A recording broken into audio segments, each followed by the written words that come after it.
explain to us how courtship works in the Amish community and how a girl and a boy end up getting married.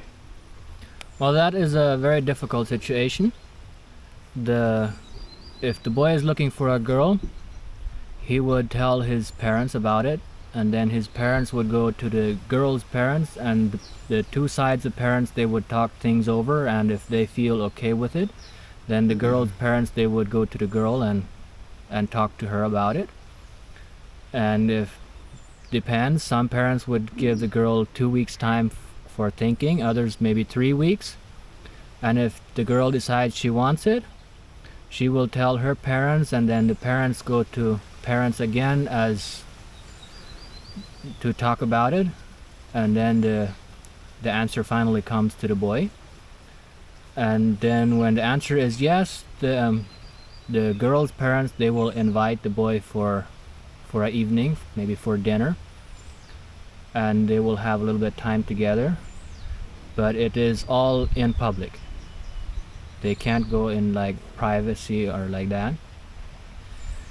And then if things work out fine and both sides decide that they want to have courtship, they meet every 2 weeks for like 2.5 hours every Sunday afternoon from 2 p.m. till maybe 4:30 or something like that.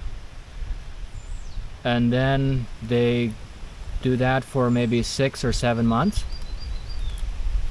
And if they still think that they want to get married, then they will tell the ministers of the church, the elders. So then they get their they are like, the ministers will tell it to the whole congregation, and if there's anybody that would say that these two should not get married, there's like opportunity to tell that. Oh. And then all these 6, 7 months, 8 months, they can't go like for a drive, or the boy can't take the girl for dinner or something like that, until this Saturday before the wedding. That is the first time that the boyfriend will take the girl, but then the girl's mom has to be present. So you're telling us there's no kissing before marriage, there's no hand holding, there's no hugging and getting close to each other, generally speaking? There is no hugging, no kissing, except there's like a handshake when the two come together every 2 weeks. Okay, and you're saying they could only meet every 2 weeks? Every 2 weeks. Twice a month? Yes, that would be twice a month. And for how many hours? 2.5 hours. Each time? Yeah. And and one of the parents have to be present? Well, maybe not present, but they can't go like into the bedroom. They have their, maybe in the dining room or in a shade tree. So they have to be in public where somebody sees them. So in this community, when they do get married, like, is there any divorces in this community? It is not that I know of. So if there's no divorces, does that mean like the practices that they have is very, very good in having a cohesive and just a good functioning family? Well, they have quite a bit of family problems, whereas marriage problems. But I didn't really get to know a lot of marriage problems. Whereas marriage problems, they are usually just among the couple that has problems and the leaders of the church. They don't tell it like to anybody.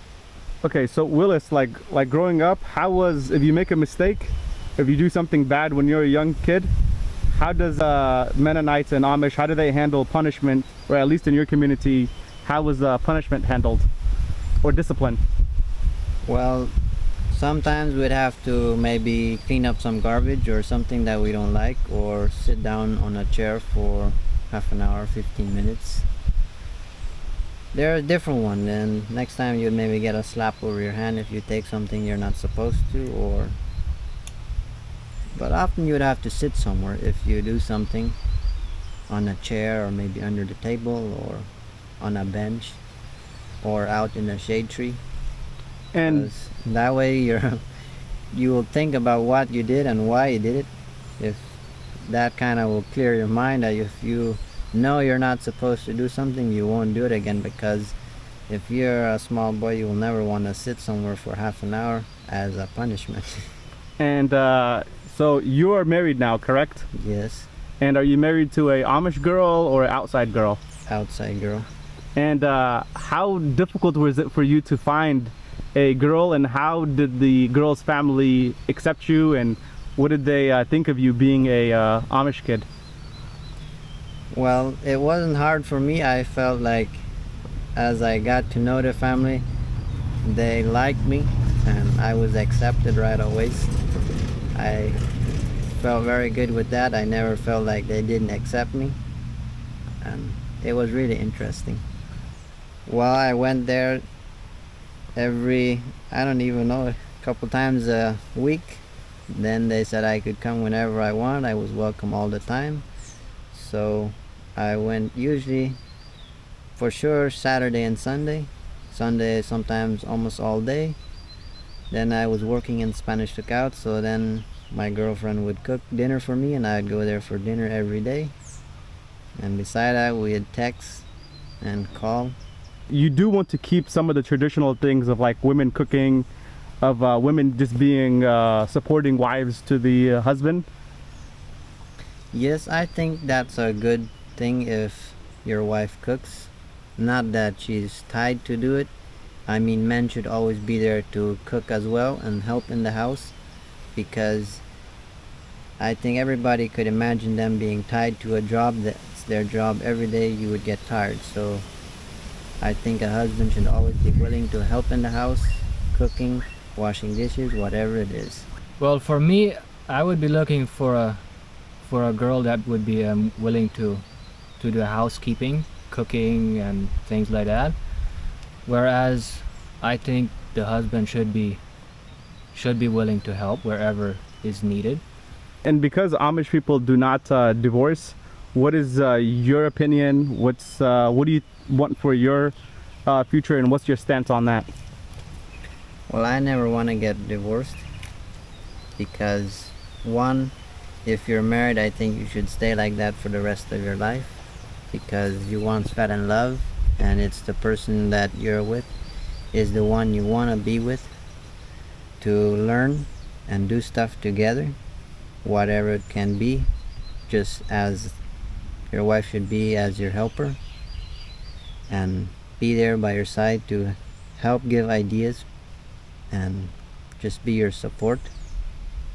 And I mean, divorce, I think it can be done if there's a lot of problem and they just probably both sides want to divorce. It should be done, because I think that's the right thing to do. And Ephraim, do you think like a Spanish girl can understand your worldview? And do you think you could understand like where she's coming from and like her life and understand her culture? And does she think she can understand your culture and upbringing? Well, I think if we would like sit down and talk things over and like that, I think we could come to a good conclusion about each other. Not just say, I want you and you have to give up your whole life and do as I want. I don't think that's the way a person should do. Like, if we both feel that we want each other and we want to get married, then I would say we should sit down and talk things over, and let's say maybe I will let this off of my lifestyle. I would let some things off and take some of her style or her way of thinking. And if she would say the same, I think it should work like that. Beautiful.